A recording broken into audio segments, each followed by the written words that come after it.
Hello, everyone. This is Carla with today's inspiration, and I thank you for listening. We are in the month of February, and I think that I'm going to do at least weekly um, while we're in this month. Do something pertaining to love. Valentine's Day is coming up, and a lot of people look at that as the day to celebrate love. But of course, I'm going to encourage you and all of us to celebrate love every day and to be thankful for the love that we have. I'm going to just give a brief. Um, I'm going to give a snapshot of what I know. What I'm just going to share a little bit about my husband and I. We've been married for 31 years, and we met when I was 16 years old, I believe I was. And then at the age of 17, he was my date well, when I was 16, I met him. He was my cousin's date for her prom. And I was a guest of hers at the prom, and I had my own date. But really, he was just a friend. We were never boyfriend and girlfriend, but he was a friend, and I wanted to go to the prom. I was a junior at the time, but I wanted to go to the prom. So I went, and Jerry was my cousin's date. And from that moment on, there was just something that clicked between us. We knew that there was something special. But, of course, we didn't pursue anything because he was her date. And they just never really clicked in a romantic way. So they remained acquaintances. And the next year, when I needed a date for my debutante ball, my cousin suggested, she said, I want you to call Jerry. She said, you all would be perfect for each other. And so I did, and he agreed to be my date, my escort for that night. I made my debut. I was a debutante, he was my escort, and things just took off from there. And that was February 9th, 1979. Uh, After that, we went out on Valentine's Day, and we've been going out ever since, if you want to say it like that. But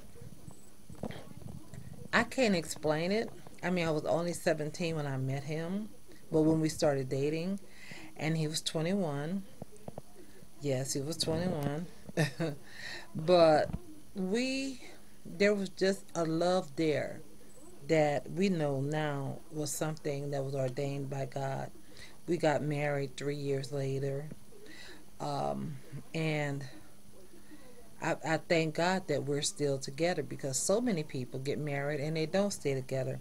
Marriage, from what I see, a lot of times is entered into too lightly.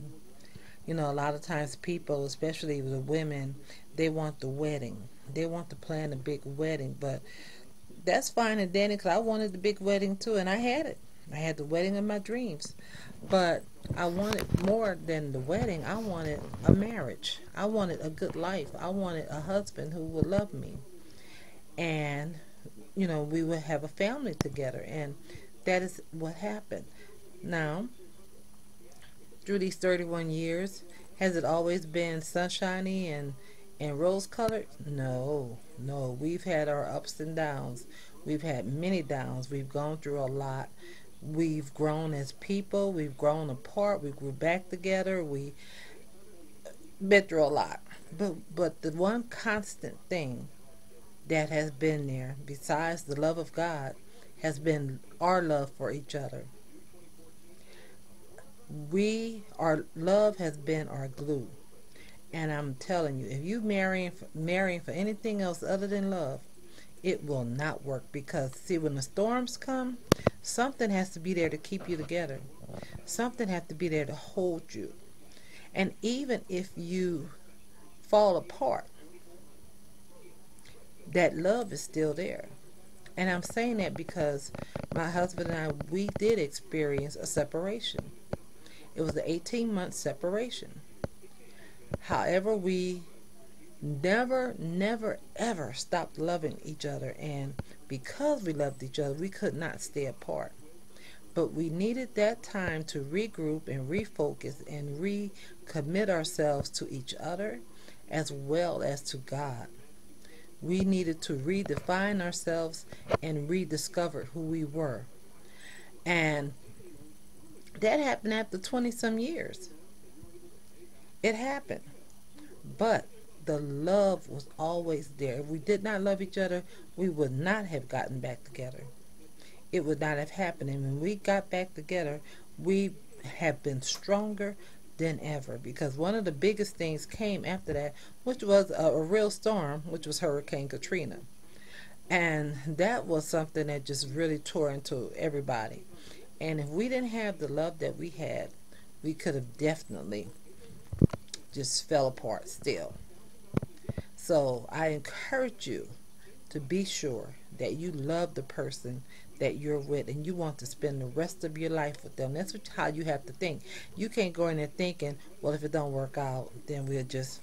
No, that's no way to get married. That is no way to get married. I mean, if you want to do that, don't get married. Be friends. See each other.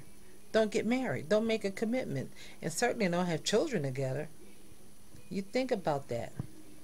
So this is my first little segment on love, and you'll be hearing more from me on it throughout this month. God bless you. Have a great day. And listen, one thing my husband and I do, we do ministry.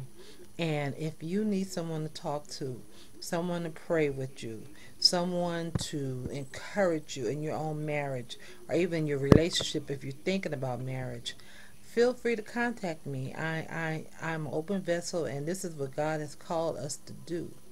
This is one of the things. So I'm available. You can email me at carlanix1@gmail.com, or find me on Facebook at facebook.com/CarlaYNix. Please feel free to look me up, and I am available to minister to you, to pray with you, to listen if you just need to talk. So God bless you. Have a great day. This is Carla Y. Nix with today's inspiration.